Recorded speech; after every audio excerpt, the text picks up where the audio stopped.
ಸಮಾಜ ಕಾರ್ಯ ಪುಸ್ತಕಗಳ ಬಿಡುಗಡೆ ಕಾರ್ಯಕ್ರಮಕ್ಕೆ ಮುಖ್ಯ ಅತಿಥಿಗಳಾಗಿ ಆಗಮಿಸಿರುವಂತಹ ಬೆಂಗಳೂರು ಕೇಂದ್ರ ವಿಶ್ವವಿದ್ಯಾನಿಲಯದ ಕುಲಪತಿಗಳಾದಂತಹ ಪ್ರೊಫೆಸರ್ ರಮೇಶ್ರವರೇ, ಕಾರ್ಯಕ್ರಮದ ಅಧ್ಯಕ್ಷತೆಯನ್ನು ವಹಿಸಿರುವಂತಹ ನಾಡಿನ ದಾಸ ಸಾಹಿತ್ಯ ಕ್ಷೇತ್ರದ ಪ್ರಖ್ಯಾತ ವಿದ್ವಾಂಸರಾದ ಡಾಕ್ಟರ್ ಗೀತಾಚಾರ್ಯರವರೇ, ಸಮಾಜ ಕಾರ್ಯ ವಿಭಾಗದ ಎಲ್ಲ ಮುಖ್ಯಸ್ಥರೇ,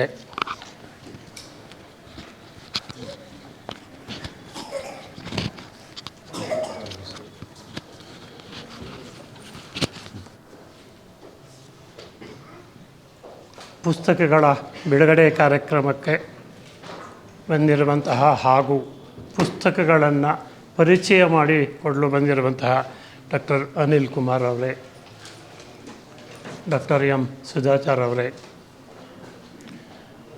ಭೂಶ್ವ ಸಂಸ್ಥೆಯ ಅಧ್ಯಕ್ಷರಾದಂತಹ ಡಾಕ್ಟರ್ ಜಿ ಪಿ ನಾಯಕ್ರವರೇ, ಮಿತ್ರ ರಮೇಶ್ರವರೇ, ಮಿತ್ರ ಶೇಖರ್ರವರೇ ಮತ್ತು ಪ್ರೊಫೆಸರ್ ಗೋಪಾಲಕೃಷ್ಣರವರೇ, ವೇದಿಕೆಯ ಮೇಲೆ ಮತ್ತು ವೇದಿಕೆಯ ಮುಂಭಾಗದಲ್ಲಿರುವಂತಹ ಎಲ್ಲ ಕ್ಷೇತ್ರಗಳ ಗಣ್ಯರೇ, ವಿದ್ಯಾರ್ಥಿಗಳೇ, ತಾಯಂದಿರೇ, ನನ್ನ ಮಾತನ್ನು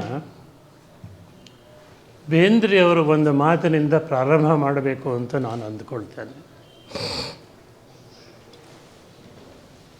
ಮನುಷ್ಯ ಪಕ್ಷಿ ಹಂಗೆ ಹಾರೋದು ಕಲ್ತಾನ, ಮೀನಿನ ಹಂಗೆ ಈಜೋದು ಕಲ್ತಾನ, ಮನುಷ್ಯನಾಗೋದೇ ಕಲ್ತಿಲ್ಲ ಅಂದರೆ ಹ್ಯಾಂಗ?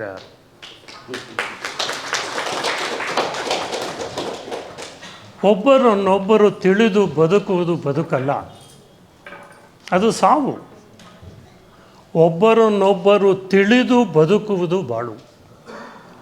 ಒಬ್ಬರನ್ನೊಬ್ಬರು ತಿಳಿದು ಬದುಕುವುದು ಬಾಳು.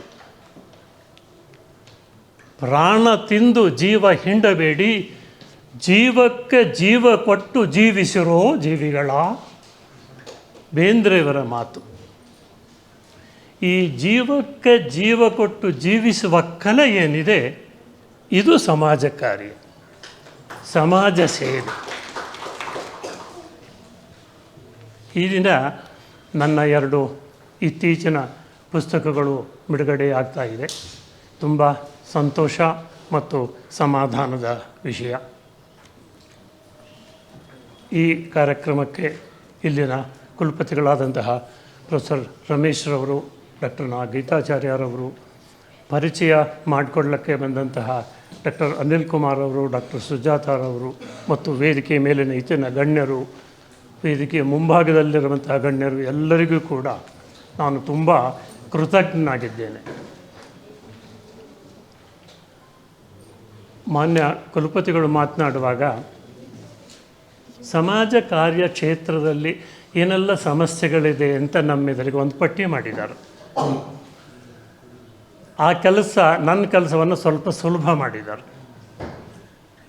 ಅದರಲ್ಲಿ ಪ್ರಮುಖವಾದಂತಹ 2 ಸಮಸ್ಯೆಗಳನ್ನು ನಾನು ತಮ್ಮ ಮುಂದೆ ಇಡ್ತೇನೆ. ಒಂದು, ಸಮಾಜ ಕಾರ್ಯ ಕ್ಷೇತ್ರದಲ್ಲಿ ಕನ್ನಡದಲ್ಲಿ ಗ್ರಂಥಗಳ ಕೊರತೆ ಇರುವಂತಹದ್ದು ಅಂತ. ಎರಡನೇದ್ದು, ಈಗಾಗಲೇ ಪ್ರೊಫೆಸರ್ ಅವರು ಹೇಳಿದ ಹಾಗೆ ಇವತ್ತು ನಾವು ಸಮಾಜ ಕಾರ್ಯವನ್ನು ಅಳವಡಿಸಿಕೊಳ್ಳುವಂಥ ಸಿದ್ಧಾಂತ, ತತ್ವಾದರ್ಶಗಳು, ಪದ್ಧತಿಗಳು, ವಿಧಾನಗಳು ಇತ್ಯಾದಿ ಮೌಲ್ಯಗಳು ಇತ್ಯಾದಿ ಎಲ್ಲವೂ ಕೂಡ ಅಮೆರಿಕ, ಇಂಗ್ಲೆಂಡ್ ಮತ್ತು ಪಾಶ್ಚಾತ್ಯ ಜಗತ್ತಿನಿಂದ ಆಹ್ವಾನ ಮಾಡಿಕೊಂಡಂತಹವು.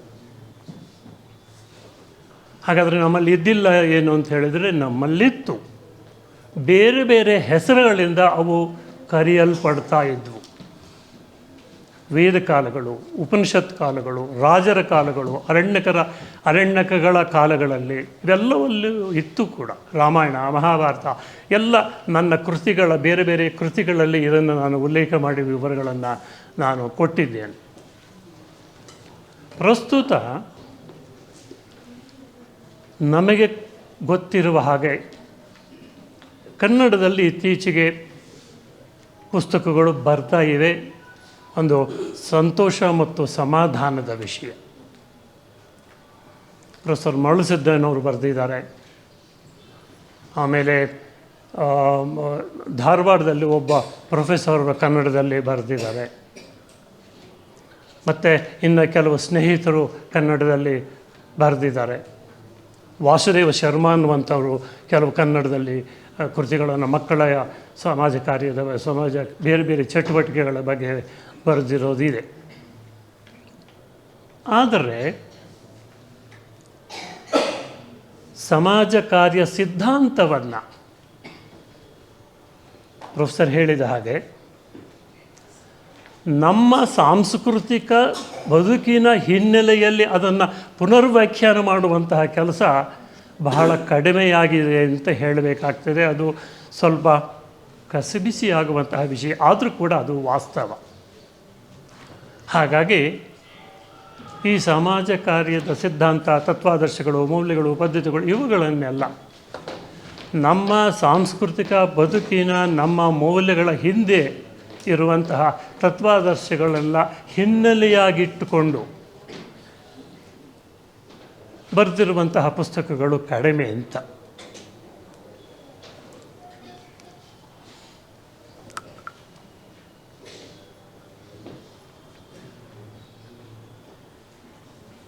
ವೇದೋಪನಿಷತ್ತುಗಳ ಕಾಲದಿಂದಲೂ ಕೂಡ ಸಮಾಜ ಕಾರ್ಯದ ಮೌಲ್ಯಗಳು ಬೇರೆ ಬೇರೆ ಹೆಸರುಗಳಲ್ಲಿ ವ್ಯಾಖ್ಯಾನ ಮಾಡಲ್ಪಟ್ಟಿದ್ದವು, ಅಳವಡಿಸಲ್ಪಟ್ಟಿದ್ದವು. ಇದನ್ನು ನಾನು ನನ್ನ ಬೇರೆ ಕೃತಿಗಳಲ್ಲಿ ಪ್ರಸ್ತಾಪ ಮಾಡಿದ್ದೇನೆ ಅಂತ ಹೇಳಿದ್ದೇನೆ. ಮಧ್ಯಯುಗದಿಂದ ಈಚೆಗೆ ವಿಶೇಷವಾಗಿ ಭಕ್ತಿ ಪಂಥದಲ್ಲಿ ಇದನ್ನು ನಾವು ನೋಡ್ತೇವೆ. ನಮಗೆಲ್ಲರಿಗೂ ಗೊತ್ತಿರೋ ಹಾಗೆ ಭಕ್ತಿ ಪಂಥದಲ್ಲಿ ಎರಡು ಕವಲುಗಳು, ಒಂದು ಶರಣ ಸಾಹಿತ್ಯ, ಇನ್ನೂ ಒಂದು ದಾಸ ಸಾಹಿತ್ಯ.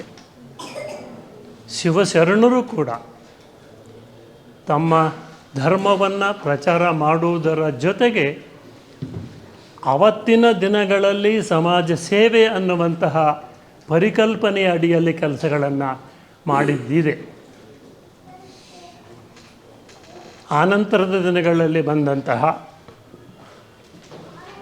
ದಾಸರು ಈ ಕೆಲಸವನ್ನು ಮಾಡಿದ್ದಾರೆ.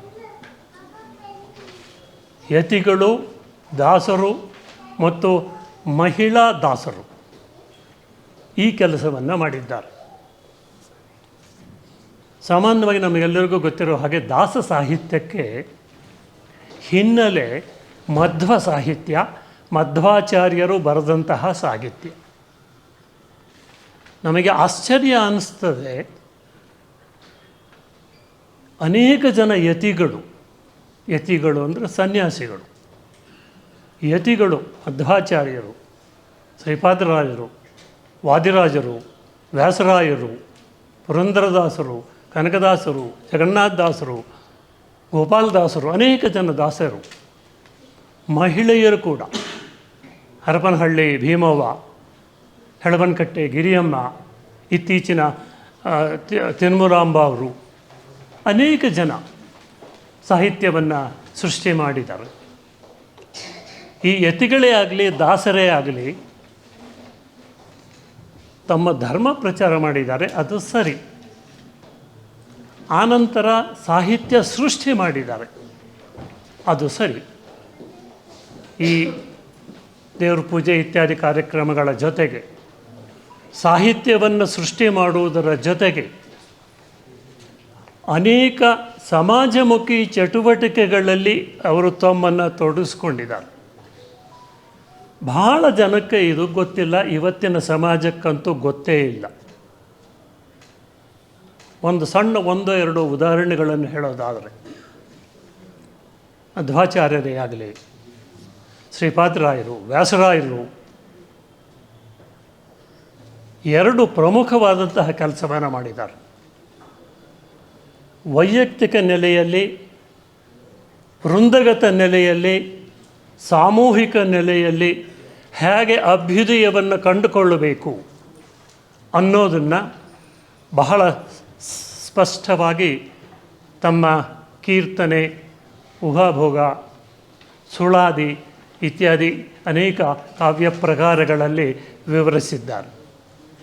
ಹಾಗೆಯೇ ವೈಯಕ್ತಿಕವಾಗಿ ಅಭ್ಯುದಯವನ್ನು ಹೇಗೆ ಕಂಡುಕೊಳ್ಳಬೇಕು, ಸಾಂಸ್ಕೃತಿಕ ಹಿನ್ನೆಲೆಯಲ್ಲಿ ಹೇಗೆ ಕಂಡುಕೊಳ್ಬೇಕು, ವ್ಯಕ್ತಿಯ ದೈಹಿಕ ಅಭ್ಯುದಯ, ಮಾನಸಿಕ ಅಭ್ಯುದಯ, ಬೌದ್ಧಿಕ ಅಭ್ಯುದಯ ಮತ್ತು ಪಾರಮಾರ್ಥಿಕ ಅಭ್ಯುದಯವನ್ನು ಹೇಗೆ ಕಂಡುಕೊಳ್ಳಬೇಕು, ಹಾಗೆ ಮಾಡೋದರಿಂದ ಅದರಿಂದ ಸಮಾಜಕ್ಕೆ ಯಾವ ರೀತಿ ನೀವು ನಿನ್ನ ಕೊಡುಗೆಯನ್ನು ಸಲ್ಲಿಸುವುದು ಅನ್ನೋದನ್ನು ಬಹಳ ಸ್ಪಷ್ಟವಾದಂತಹ ಮಾತುಗಳಲ್ಲಿ ಹೇಳಿದ್ದಾರೆ. ವೃಂದಗತ ನೆಲೆಯಲ್ಲಿ ಹೇಗೆ ಕುಟುಂಬದಲ್ಲಿ ಒಬ್ಬ ವ್ಯಕ್ತಿ ಇರಬೇಕು, ಅವನ ಪಾತ್ರ ಏನು, ಇವೆಲ್ಲ ವಿವರಗಳನ್ನು ನಾನು ಈ ಕೃತಿಯಲ್ಲಿ ತರಲಿಕ್ಕೆ ನಾನು ಪ್ರಾಮಾಣಿಕವಾಗಿ ಮಾಡಿದ್ದೇನೆ. ಸಾಮುದಾಯಿಕ ನೆಲೆಯಲ್ಲಿ, ಸಮುದಾಯದ ನೆಲೆಯಲ್ಲಿ ಹೇಗೆ ನಾವು ಬದುಕಬೇಕು, ಸಾಮೂಹಿಕ ನೆಲೆಯಲ್ಲಿ ಹೇಗೆ ನಾವು ಬದುಕಬೇಕು, ಇಡೀ ಸಮಾಜದಲ್ಲಿ ನಾವು ಹೇಗೆ ಬದುಕಬೇಕು, ನಮಗೆ ಮಾರ್ಗದರ್ಶನ ಮಾಡಿದ್ದಾರೆ, ನಮಗೆ ಸಿದ್ಧಾಂತಗಳನ್ನು ಕೊಟ್ಟಿದ್ದಾರೆ. ವೇದೋಪನಿಷತ್ತುಗಳಲ್ಲಿ ಬರೆದಿರುವಂತಹ ಸಿದ್ಧಾಂತವನ್ನು ಕನ್ನಡದಲ್ಲಿ ಸರಳ ಭಾಷೆಯಲ್ಲಿ ಅರ್ಥವಾಗುವಂತೆ, ಅಳವಡಿಸಿಕೊಳ್ಳುವಂತೆ ಅನುಕೂಲವಾಗ ಹಾಗೆ ಮಾಡಿದ್ದಾರೆ. ತುಂಬ ಅಗಾಧವಾದಂಥ ಕೆಲಸವನ್ನು ಮಾಡಿದ್ದಾರೆ. ನಾವು ಆ ಕಡೆಗೆ, ಆ ಸಾಹಿತ್ಯದ ಕಡೆಗೆ ಮುಖ ಮಾಡಿ ನೋಡಬೇಕಷ್ಟೆ. ನೋಡಲಿಲ್ಲ ಅಂದರೆ ತಪ್ಪು ಅವ್ರದ್ದಲ್ಲ, ನಮ್ಮದಾಗ್ತದೆ. ಈ ಯತಿಗಳು ಮತ್ತು ದಾಸರು ಮಹತ್ತರವಾದಂಥ ಇನ್ನೊಂದು ಕೆಲಸ ಮಾಡಿದ್ದಾರೆ. ನಮಗೆ ಅದು ಆಶ್ಚರ್ಯ ಅಂತ ಅನ್ನಿಸ್ತದೆ. ಈ ಯತಿಗಳು ದಾಸರು ಕೆರೆಗಳನ್ನು ಕಟ್ಟಿಸಿದ್ದಾರೆ, ಬಾವಿಗಳನ್ನು ತೆಗೆಸಿದ್ದಾರೆ, ಪುಷ್ಕರಣಿಗಳನ್ನು ತೆಗೆಸಿದ್ದಾರೆ. ನನ್ನ ವಿವರಗಳನ್ನು ಕೊಡಲಿಕ್ಕೆ ನಾನು ಹೋಗೋದಿಲ್ಲ, ಯಾಕೆಂದರೆ ಪುಸ್ತಕದ ಪರಿಚಯ ಮಾಡಿಕೊಡುವಂಥವರು ನನ್ನ ಮೇಲೆ ಸಿಟ್ಟಾಗ್ತಾರೆ. ಅದು ಕಾರಣ ಆ ಕೆಲಸವನ್ನು ಮಾಡ್ಲಿಕ್ಕೆ ಹೋಗೋದಿಲ್ಲ. ದೇವಸ್ಥಾನಗಳನ್ನು ಕಟ್ಟಿಸಿದ್ದಾರೆ. ದಾಸರು ಅಂದ ತಕ್ಷಣವೇ ತಾವೇನೋ ಗೀತಾ ಬರೆದ್ರು, ಪದ್ಯ ಬರೆದ್ರು, ಕಾಲಿಗೆ ಗೆಜ್ಜೆ ಕಟ್ಕೊಂಡ್ರು, ತಂಬೂರಿ ಹಿಡ್ಕೊಂಡ್ರು, ಕುಣ್ಕೊಂತ ಹಾಡ್ಕೊತ ಊರೂರು ತಿರುಗಿದ್ರು, ಭಿಕ್ಷೆ ಎತ್ತಿದ್ರು, ಅಷ್ಟೇ ಅಲ್ಲ, ಸಮಾಜ ಸೇವೆ, ಸಮಾಜ ಕಾರ್ಯವನ್ನು ಮಾಡಿ ತೋರಿಸಿದ್ದಾರೆ. ಒಂದೇ ಒಂದು ಉದಾಹರಣೆಯನ್ನು ಹೇಳ್ತೇನೆ. ವ್ಯಾಸರಾಯರು ಕಂದುಕೂರು ಕೆರೆ ಅಂತ ಒಂದು ಕಟ್ಟಿಸಿದ್ದಾರೆ. ಇವತ್ತಿನ ಅನಂತಪುರ ಜಿಲ್ಲೆಯಲ್ಲಿ ಇದೆಯಂತೆ. 12 ವರ್ಷ ತಗೊಂಡಿದ್ದಾರೆ ಆ ಕೆರೆಯನ್ನು ಅವರು ಕಟ್ಟಿಸ್ಲಿಕ್ಕೆ. ಸಾಮಾನ್ಯವಾಗಿ ಸ್ವಾಮಿಗಳು ಅಂತಂದರೆ ಬಂದು ಪೂಜೆ ಮಾಡಿ ಉಂಡು ಮಲಗೋರಲ್ಲ.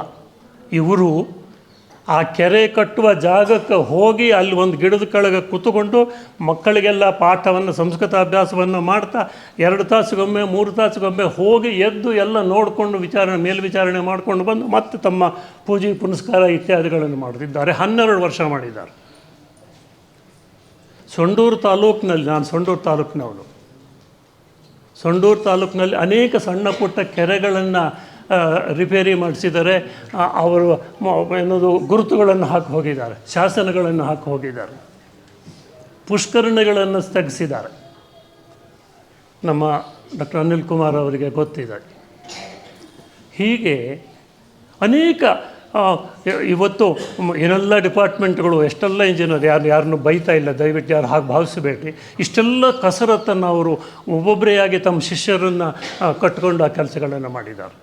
ಸಮಾಜ ಸೇವೆಯನ್ನು ಮಾಡಿದ್ದಾರೆ, ಸಮಾಜ ಕಾರ್ಯದ ಕೆಲಸಗಳನ್ನು ಮಾಡಿದ್ದಾರೆ. ದೊಡ್ಡ ದೊಡ್ಡ ವಿದ್ಯಾಸಂಸ್ಥೆಗಳನ್ನು ಕಟ್ಟಿದ್ದಾರೆ. ಭಾರತೀಯ ಸಂಸ್ಕೃತಿಯನ್ನು ರಕ್ಷಣೆ ಮಾಡಲಿಕ್ಕೆ ಅನೇಕವಾದಂಥ ಸಂಘ ಸಂಸ್ಥೆಗಳನ್ನು ಕಟ್ಟಿ ಪ್ರಚಾರವನ್ನು ಮಾಡಿದ್ದಾರೆ. ಹೀಗಾಗಿ ಅವುಗಳ ಕಡೆಗೆ ನಮ್ಮ ಗಮನವನ್ನು ಹರಿಸಿ ಆ ಮೌಲ್ಯಗಳನ್ನು, ಆ ತತ್ವಾದರ್ಶಗಳನ್ನು ನಮ್ಮ ಪುಸ್ತಕಗಳಲ್ಲಿ ಅಳವಡಿಸಿಕೊಳ್ಳಕ್ಕೆ ಸಾಧ್ಯವಾ ಅನ್ನುವಂತಹ ಒಂದು ಪ್ರಶ್ನೆಯನ್ನು ನಾವು ವಿದ್ವಾಂಸರು ಹಾಕ್ಕೊಳ್ಬೇಕಾಗ್ತದೆ. ಸಾಕಾ ಮಾತಾಡೋದು? ಹಾಗಾಗಿ ಈ ಕೆಲಸವನ್ನು ಕನ್ನಡದಲ್ಲಿ ಯಾರೂ ಮಾಡಿಲ್ವೇ? ಮಾಡಿದ್ದಾರೆ. ಈಗಾಗಲೇ ಪ್ರೊಫೆಸರ್ ಅವರು ಹೇಳಿದ ಹಾಗೆ, ಹುಷಾರ್ ನಾನು ಭಾಳ ಹೊತ್ತು ಉಂಡೆ, ಪ್ರೊಫೆಸರ್ ಅವರು ಹೇಳಿದ ಹಾಗೆ ಪ್ರೊಫೆಸರ್ ಎಚ್ ಆರ್ ಮರುಳಸಿದ್ದಯ್ಯನವರು ಭಕ್ತಿ ಪಂಥದಲ್ಲಿ ಸಮಾಜ ಕಾರ್ಯದ ಬೇರುಗಳು ಅಂತ ಮಾಡಿದ್ದಾರೆ. ಶರಣ ಸಾಹಿತ್ಯದ ಅನೇಕ ಲೇಖನಗಳಿವೆ, ದಾಸ ಸಾಹಿತ್ಯದ ಲೇಖನಗಳು ಇವೆ. ಆಮೇಲೆ ಅವರೇ ಶರಣರು ನೀಡಿದ ಬೆಳಕು ಅಂತ ಒಂದು ಮಾಡಿದ್ದಾರೆ. ಸಮಾಜ ಕಾರ್ಯದ ಮೌಲ್ಯಗಳನ್ನು ಉದಾಹರಣೆ ಕೊಟ್ಟು ಶರಣ ಸಾಹಿತ್ಯದಲ್ಲಿ ಸಮಾಜ ಕಾರ್ಯದ ಮೌಲ್ಯಗಳಿವೆಯಪ್ಪ ನೋಡ್ರಿ ಇಲ್ಲಿ ಅಂತ. ಈ ನಿಟ್ಟಿನಲ್ಲಿ ತತ್ಸಮಾನವಾಗಿ ದಾಸ ಸಾಹಿತ್ಯದಲ್ಲಿ ಅಲ್ಲಲ್ಲಿ ಲೇಖನಗಳು ಬಂದಿವೆ. ಆದರೆ ಕೃತಿಯ ಒಂದು ಕೊರತೆ ಇತ್ತು ಅಂತ ನಾನು ಪ್ರಾಮಾಣಿಕವಾಗಿ ಭಾವಿಸ್ತೇನೆ. ನನಗೆ ಅದು ಗೊತ್ತಿಲ್ಲ ಬಂದಿದೆಯೋ ಇಲ್ಲವೋ ಅಂಥೇಳಿ. ಆ ನಿಟ್ಟಿನಲ್ಲಿ ನಾನು ಈ ದಾಸ ಸಾಹಿತ್ಯ ಪ್ರಣೀತ ಅಭ್ಯುದಯದ ಆಯಾಮಗಳು ಅಂಥೇಳಿ ಅದನ್ನು ವಿವರಗಳನ್ನು ನನ್ನ ಮಿತ್ರರು ಕೊಡ್ತಾರೆ. ಆ ಕೃತಿಯನ್ನು ನಾನು ಬರೆಯುವಂತಹ ಪ್ರಾಮಾಣಿಕವಾದಂತಹ ಪ್ರಯತ್ನವನ್ನು ನಾನು ಮಾಡ್ತೇನೆ. ಮುಂದಿನ ಸಂಶೋಧನೆಗಳಿಗೆ ಇದು ಆಕರವಾಗ್ತದೆ ಅಂತ ನಾನು ಪ್ರಾಮಾಣಿಕವಾಗಿ ನಂಬಿದ್ದೇನೆ. ಎರಡನೇದು, ಈಗ ಪ್ರೊಫೆಸರ್ ಅವರು ಹೇಳಿದ ಹಾಗೆ ಸಮಾಜ ಕಾರ್ಯವನ್ನು ಸಂಕ್ಷಿಪ್ತವಾಗಿ ಪರಿಚಯ ಮಾಡಿಕೊಡುವಂತಹ ಸಮಾಜ ಕಾರ್ಯ ಅನ್ನುವಂತಹ ಶೀರ್ಷಿಕೆಯಲ್ಲಿ ಪ್ರೊಫೆಸರ್ ಮಳಸಿದ್ದೇನವರು ನನ್ನ ಗುರುಗಳು ಬರೆದಿದ್ದಾರೆ. ಕಾಲಾನಂತರದಲ್ಲಿ ಇನ್ನೂ ಕೆಲವು ಅಂಶಗಳನ್ನು ಸೇರಿಸಿ ನಾನು ಒಂದು ಸಣ್ಣ ಪರಿಚಯಾತ್ಮಕ ಕೃತಿಯನ್ನು ನಾನು ಮಾಡಿದ್ದೇನೆ. ಮತ್ತು ಇನ್ನು ಒಂದು ಮುಖ್ಯವಾದಂತಹ ವಿಷಯವನ್ನು ಹೇಳಬೇಕು ಅಂತ ನನಗೆ ಅನ್ನಿಸ್ತದೆ. ನನ್ನ ಹೆಚ್ಚಿನ ಸಮಾಜ ಕಾರ್ಯ ಮತ್ತು ಸಂಸ್ಕೃತಿಯ ಕೃತಿಗಳನ್ನು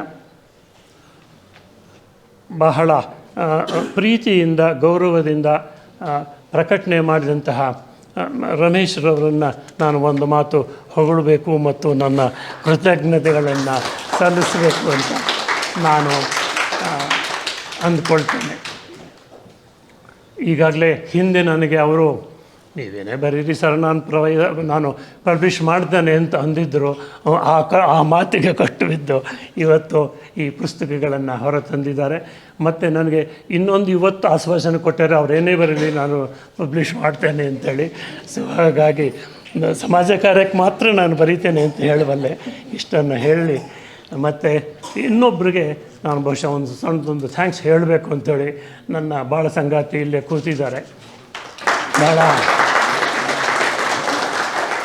ಬಹಳ ಬೆಂಬಲವನ್ನು ನನಗೆ ಕೊಟ್ಟಿದ್ದಾರೆ. ನನ್ನ ಈ ನಮೂನಿ ಆರೋಗ್ಯ ಇಲ್ಲಿ ತನಕ ಇದೆ ಅಂತೇಳಿದರೆ ಬಹುಶಃ ಅವರು ಕಾರಣ ಅಂತ ಆಗ್ತದೆ. ಮತ್ತು ಮನಸ್ಸು ಮತ್ತು ಮುನ್ನುಡಿ ಅನ್ನುವಂತಹ ಕೃತಿಯನ್ನು ಮಾನ್ಯ ಅಶೋಕ್ರವರು ಬರೆದಿದ್ದಾರೆ. ಅವರಿಗೆ ಶುಭಾಶಯಗಳು ಮತ್ತು ವಂದನೆಗಳು. ಮತ್ತೊಮ್ಮೆ ಈ ಪುಸ್ತಕವನ್ನು ಗಮನಿಸಿರಿ, ಓದಿರಿ. ವಿಶೇಷವಾಗಿ ವಿದ್ಯಾರ್ಥಿಗಳು ಓದಿರಿ, ಆ ಕಡೆಗೆ ಆಲೋಚನೆ ಮಾಡಿರಿ. ಮುಂದೆ ನೀವು ಕೂಡ ಈ ಜಾಗಕ್ಕೆ ಬಂದು ಕೃತಿಗಳನ್ನು ರಚನೆ ಮಾಡುವ ಹಾಗೆ ಆಗ್ರಿ ಹಾಗೆ ಅಂಥೇಳಿ ನಾನು ಹಾರೈಸಿ ನನ್ನ ಮಾತುಗಳನ್ನು ಮುಗಿಸ್ತೇನೆ. ನಮಸ್ಕಾರ.